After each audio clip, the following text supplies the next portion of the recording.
Bienvenidos a Reinos Sumergidos. En ciertos momentos, la conciencia personal puede registrar un quiebre. Se trata de una percepción definida. La vida cotidiana, la concreta, la visible, comienza a perder densidad. Aquello que antes organizaba el interés, el deseo y la acción, aparece como un plano sin consistencia propia. Adaptarse a él exige una torsión creciente y molesta. Al mismo tiempo, detrás de la personalidad que sostiene ese esfuerzo de adaptación, se insinúa un ámbito más profundo, vivido como más real, pero radicalmente ajeno a las corrientes del mundo. Ese desajuste pertenece a un registro antiguo. Ciertas doctrinas gnósticas la reconocieron como una condición fundamental y la expresaron mediante una figura precisa: el extranjero. La figura del extranjero constituye uno de los símbolos más intensos del imaginario gnóstico. No designa simplemente a quien proviene de otra tierra, sino a aquello que irrumpe desde un ámbito no humano, incomparable con cualquier forma del mundo creado. Esta categoría, cuyo campo semántico incluye expresiones como vida extraña, el otro, el desconocido, el sin nombre, el oculto, funcionan al mismo tiempo como designación teológica y como signo de una vivencia espiritual esencial. En su dimensión doctrinal, el extranjero remite a un principio de origen trascendente, que no participa ni de la materia ni de las leyes del cosmos. Es lo radicalmente otro, aquello que ninguna representación humana puede contener. Los gnósticos lo pensaron como un principio silencioso y remoto, inaccesible para los dioses inferiores que rigen el mundo visible. Pero la fuerza del símbolo no reside únicamente en su función metafísica. En el plano de la experiencia, toda alma que ha sido desarraigada de su origen comparte la condición de lo extranjero. No nace en el lugar donde vive, no pertenece a lo que la rodea, siente la desnudez de una identidad que no consigue adaptarse del todo y la nostalgia de una patria que no recuerda con claridad, pero cuyo llamado persiste como una resonancia interior. El extranjero vive la tensión entre dos movimientos: desprenderse de las ficciones con las que intentó confundirse y reconocer que el retorno al sí mismo no es inmediato. La conciencia que despierta a esa distancia interior experimenta el doble filo del símbolo, la herida del extrañamiento y a la vez la elevación que proviene de saberse originado en un ámbito superior. Esa marca funciona como una cicatriz luminosa. Otros extranjeros la reconocen y perciben en ella un signo de afinidad, un recuerdo compartido de haber nacido en un lugar que no se encuentra en la geografía de la Tierra. El extranjero, lejos de ser un desterrado cualquiera, es el portador de una distinción basada en su procedencia. Y esa procedencia, que en la literatura gnóstica remite al dios oculto, confiere una forma de signo espiritual que se mantiene en la memoria de un origen anterior a todo cosmos. La experiencia de lo extraño encierra un núcleo de majestuosidad. Lo extraño es lo inaccesible, lo secreto, la huella de una luz anterior a toda manifestación. Ese resplandor otorga a quienes lo portan un sentido de singularidad, el recuerdo de un linaje que no se mide con categorías terrenales. Esa grandeza, sin embargo, no elimina el dolor. El alma que percibe su procedencia oscila entre dos estados: la herida del extrañamiento y la intuición de la altura espiritual. Ese vaivén aparece como una de las marcas recurrentes en varios desarrollos del pensamiento gnóstico. La vida terrestre aparece como un territorio donde la luz originaria pierde su pureza al mezclarse con la materia. Lo que en la región trascendente es fulgor sin sombra, aquí adquiere el tono de una caída, de la distancia y de la necesidad de salvación. Las doctrinas gnósticas expresaron esas captaciones bajo diversas figuras. Cuando se alude al alma en su soledad esencial, se habla de vida extraña. Cuando se destaca el linaje del origen, aparece la imagen de la luz pura.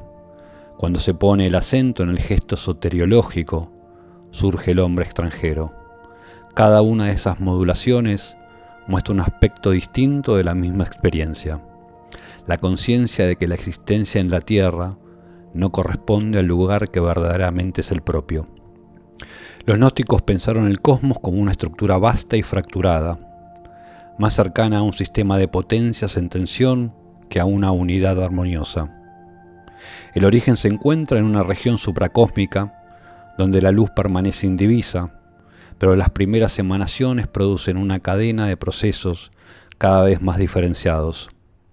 En esa sucesión, que incluye actividades de inteligencia superiores, desviaciones, errores y movimientos que no alcanzan su plenitud, comienza a gestarse el drama que desemboca en la formación del mundo.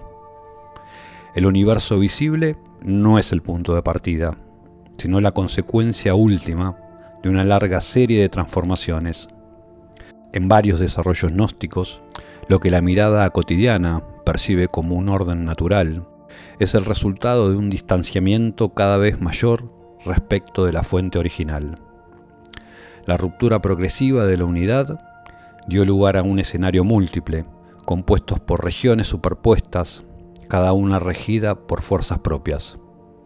Por eso el cosmos se asemeja a un laberinto, un entramado de caminos que confunden, retienen y desorientan el alma que ha olvidado su punto de partida. Este carácter laberíntico se expresa en la multiplicidad de cielos, esferas y dominios que constituyen la estructura del universo inferior. Según los distintos sistemas gnósticos, esa arquitectura puede comprender 7, 12 o incluso 365 regiones, organizadas como capas que se extienden desde la Tierra hasta los límites del firmamento. Cada una de estas zonas tiene guardianes, regulaciones y fuerzas que ejercen su dominio, configurando un orden cerrado del que el espíritu debe encontrar la salida. La complejidad no es solamente espacial, sino también temporal. La palabra eón en su uso gnóstico alude tanto a una región del cosmos como a una duración que se prolonga más allá de la experiencia humana. En esta doble dimensión se expresa un aspecto fundamental de la angustia. El alma no solo debe atravesar espacios desconocidos, sino también tiempos que parecen interminables. En el trasfondo de esa imagen aparece una y otra vez el mismo motivo. El universo entero funciona como un dispositivo que encierra y dispersa la luz increada que descendió desde la región superior. La memoria del origen permanece, pero el camino de regreso requiere atravesar las murallas sucesivas de este laberinto cósmico, en el que cada esfera actúa como un límite que el alma deberá cruzar para recuperar su lugar primero. En el nivel intermedio del universo inferior, se extiende un dominio gobernado por fuerzas cuya actividad perturba, desvía y oscurece. Diversas tradiciones gnósticas describieron esas potencias como arcontes, demonios o gobernantes, no en el sentido moralista que adquirieron en épocas posteriores, sino como entidades que encarnan un modo de poder opuesto al principio de la luz. Algunos actúan por hostilidad, otros por ignorancia o por un defecto de comprensión, pero todos participan de un orden cerrado que mantienen al espíritu en la región donde ha caído. ¿Eres entramado? Cada esfera del cosmos tiene guardianes y límites.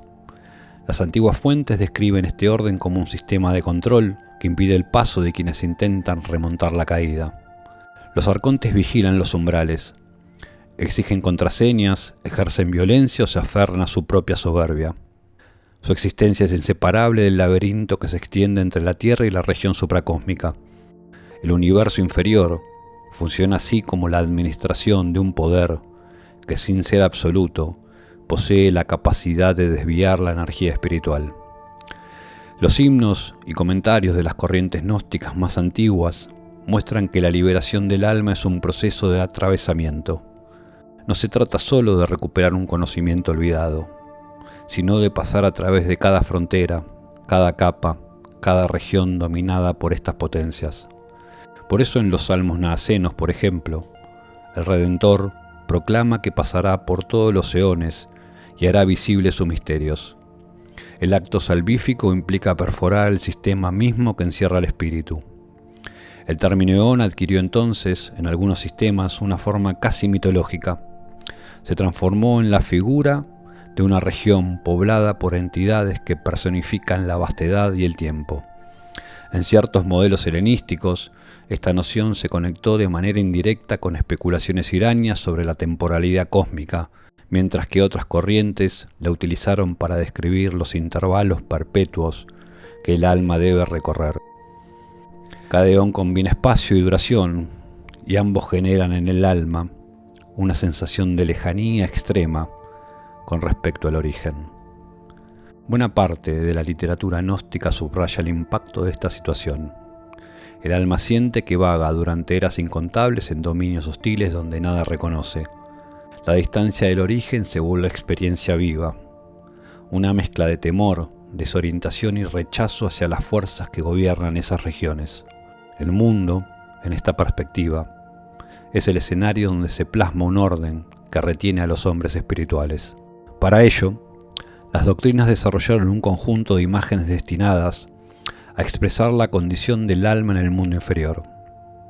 Estas metáforas no funcionan como adornos literarios, sino que condensan en un lenguaje accesible la experiencia de extranjería espiritual. La primera de ellas es la noción de morada. En los textos aparece una y otra vez la diferencia entre las moradas luminosas, propias del ámbito supracósmico, y las moradas oscuras en las que el alma habita durante su estancia en la tierra. La morada oscura es la vivencia en el mundo de la materia, un ámbito cuyos límites y condiciones preexisten al morador. Refleja la sensación de estar en un lugar que no corresponde al propio. Cuando los textos enfatizan la transitoriedad de esta situación, la imagen cambia. La morada se vuelve posada. La posada expresa la impermanencia, el carácter provisorio de la vida encarnada. Indica una estancia de paso donde los compañeros de camino son a la vez quienes comparten la misma condición. La posada no es el hogar, sino el lugar donde el alma reconoce que su estadía es breve y que su rumbo definitivo no es el mundo concreto que ahora habita. Un tercer símbolo profundiza aún más esta visión, el del vestido. En la literatura gnóstica, el cuerpo, y en ocasiones el conjunto entero de las formas del mundo, aparece como un vestido o una tienda que el alma porta mientras dura su tránsito. El vestido material se usa, se deja, se cambia. Esta imagen vuelve explícita la idea de que la identidad profunda no coincide con los elementos que recubren al espíritu. Arrancada de su fuente de origen, la vida languidece en el vestido corporal. Esta frase señala con precisión el sufrimiento que produce esta separación. Estas tres metáforas, morada, posada y vestido, articulan una misma condición que amplifican la noción del estado de extranjero. La vida encarnada ocurre en un ámbito ajeno, hostil y transitorio. El alma habita un espacio que no es propio, descansa en posadas, no en hogares, y viste formas que no expresan su naturaleza primordial. En la discursividad gnóstica estas imágenes dejan al descubierto la precariedad del lugar y hacen inevitable la exigencia de un despertar antes del retorno. La antropología gnóstica desarrolló también una serie de imágenes destinadas a describir el modo en que la conciencia experimenta su caída en el mundo. Son alegorías que expresan una vivencia interior que atraviesa épocas y tradiciones. Una de las más insistentes es la idea de dispersión. En la esfera supracósmica, la luz se mantiene como unidad indivisa. En el universo inferior, esa unidad se fragmenta en innumerables partículas que se mezclan con la materia. Los textos gnósticos trasladan esa ruptura ontológica al plano psíquico. El alma se siente dispersa, desbordada por la multiplicidad de estímulos y preocupaciones que la atan al mundo. En esta dispersión percibe que ha perdido algo esencial, aunque todavía no pueda nombrarlo. A la dispersión se suma el olvido. No se trata de una simple falta de memoria, sino de una forma de inconsciencia espiritual producida por la caída y reforzada por las fuerzas que gobiernan el cosmos inferior. El olvido impide recordar el origen y bloquea la percepción de la propia procedencia. Los textos lo describen como un estado en el que el alma se confunde con lo que no es. El himno de la perla lo expresa con claridad. Tras probar la bebida y la comida del país extranjero, el hijo del rey olvida la misión que lo trajo al mundo y se adormece bajo el peso de un alimento que enturbia su percepción. Esa amnesia forma parte del entramado que mantiene el espíritu dormido y encadenado. De esta condición brota otra imagen, el sueño. El sueño simboliza una conciencia reducida a su mínima expresión, incapaz de discernir su situación. En los tratados gnósticos, quienes duermen no solo ignoran su origen, aman ese sueño, se acomodan a él, lo confunden con la vigilia. De ahí que el despertar sea una experiencia tan abrupta. Revela una condición que hasta entonces permanecía oculta y provoca un estremecimiento que muchas veces se transforma en temor. El sueño ofrece una comodidad ilusoria que inmoviliza, mientras que el despertar introduce una aspereza inicial que abre el camino hacia el retorno. Otra imagen, estrechamente ligada a las anteriores, es la embriaguez. En el registro gnóstico, la embriaguez designa el estado de fascinación por los placeres del mundo. La atracción, por lo que distrae, seduce o disipa. Los poderes inferiores utilizan esa fascinación para mantener el alma atrapada. Elaboran banquetes, rituales sensoriales, ruidos y celebraciones que buscan adormecer cualquier recuerdo del origen. La embriaguez es así un dispositivo de captura. Mientras el alma permanece bajo su efecto, no podrá ir la llamada del espíritu. Pero la tradición gnóstica sobre esta noción hace una distinción. Por un lado existe la embriaguez del mundo, que confunde y dispersa. La otra es la embriaguez sobria, un estado espiritual en que la conciencia, al reconectar con la luz de los principios, experimenta una claridad que rompe el sueño y disuelve la fascinación por lo inferior. El verdadero conocimiento no produce somnolencia, sino un tipo de embriaguez amorosa por el origen que nace de un exceso de lucidez. En esa experiencia, paradójicamente, la embriaguez es un estado en el que el sujeto experimenta la máxima claridad. Dispersión, olvido, sueño y embriaguez forman así un nuevo conjunto simbólico que expresa la situación del alma extranjera en la tierra. El espíritu que ha caído se encuentra fragmentado, sin memoria clara de su origen, sumido en una vigilia debilitada y atraído por fuerzas que buscan entretenerlo, desviarlo o seducirlo.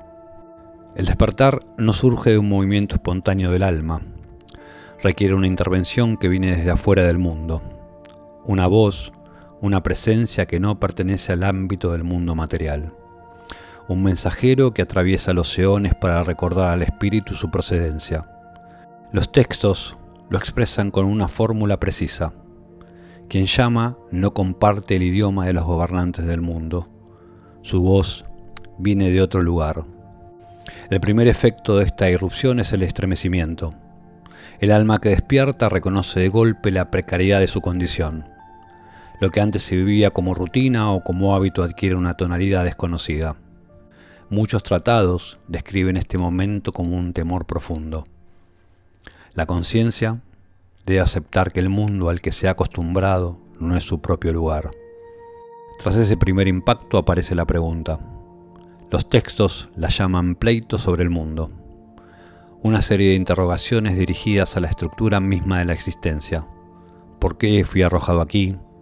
¿Quién dispuso mi morada en un ámbito que no corresponde a mi origen? ¿Qué sentido tiene la secuencia interminable de mundos y generaciones a través de las cuales he vagado? Las preguntas, lejos de ser divagues intelectuales, son la expresión de un alma que descubre que su extranjería tiene fundamento. En la literatura amandea, por ejemplo, y acorde con el miedo inicial, Esas interrogaciones adoptan la forma de queja, lamento y demanda. Pero incluso en esos registros aparece una verdad más profunda. A través de estas declamaciones y preguntas, el alma comienza a actualizar el recuerdo del origen. La llamada tiene una doble función. Por un lado revela las condiciones presentes. Muestra que la vida terrestre es una posada donde el alma permanece solo por un tiempo. Por el otro señala los posibles y arduos caminos de ascensión.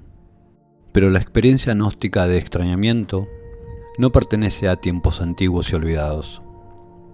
Se manifiesta con otras formas y otros lenguajes en la vida humana actual. El sentimiento de no pertenecer del todo, la impresión de estar lejos de un centro que a la vez no termina de recordarse, la intuición de que las circunstancias que rodean a la existencia no agotan la verdadera esencia humana. Todas estas vivencias perduran como ecos de aquel simbolismo originario. En la vida contemporánea esa memoria se expresa como formas de inquietud interior, el malestar ante lo inentendible del mundo y sus rutinas, la sensación de que la vida cotidiana discurre en un escenario que no coincide con la propia medida, la búsqueda persistente de un orden que no se encuentra en la superficie de las cosas, o el sinsentido de una hostilidad siempre presente, pueden leerse como transformaciones de ese mismo núcleo simbólico. La nostalgia del origen permanece, incluso cuando no se formula en términos míticos o sagrados. El antiguo motivo gnóstico no se extingue con la pérdida de su lenguaje, persiste bajo formas desplazadas. Aquello que fue nombrado como lejanía del ámbito supracósmico reaparece sin sus nombres. El símbolo subsiste, pero lo hace en una forma degradada, privada de su expresión originaria. La intuición, a veces certera y a veces difusa, de que la vida encarnada es solo un tramo del camino, una posada donde se descansa antes de retomar una búsqueda más abarcadora. La sensación de extranjería, de no pertenecer al mundo, en su raíz, es una forma de memoria, una nostalgia de un origen distinto al nacimiento. En el presente, esa memoria persiste como una señal interior que advierte que la existencia cotidiana, aunque necesaria, no agota la totalidad de la complejidad del alma. Entre la luz de la procedencia del hombre espiritual y la densidad del mundo transitorio, se extiende una larga travesía, un dolor por la impertenencia y un alivio por un posible, aunque lejano y arduo reencuentro con la patria espiritual. Llegamos al final. Les dejo esta frase del Evangelio de la Verdad que capta el espíritu del episodio para que los acompañe hasta el próximo encuentro. El olvido no vino a través del Padre, aunque surgió a causa de Él. Pero cuando lo busque, lo encuentre y vuelva a lo que era, el olvido desaparecerá por sí mismo.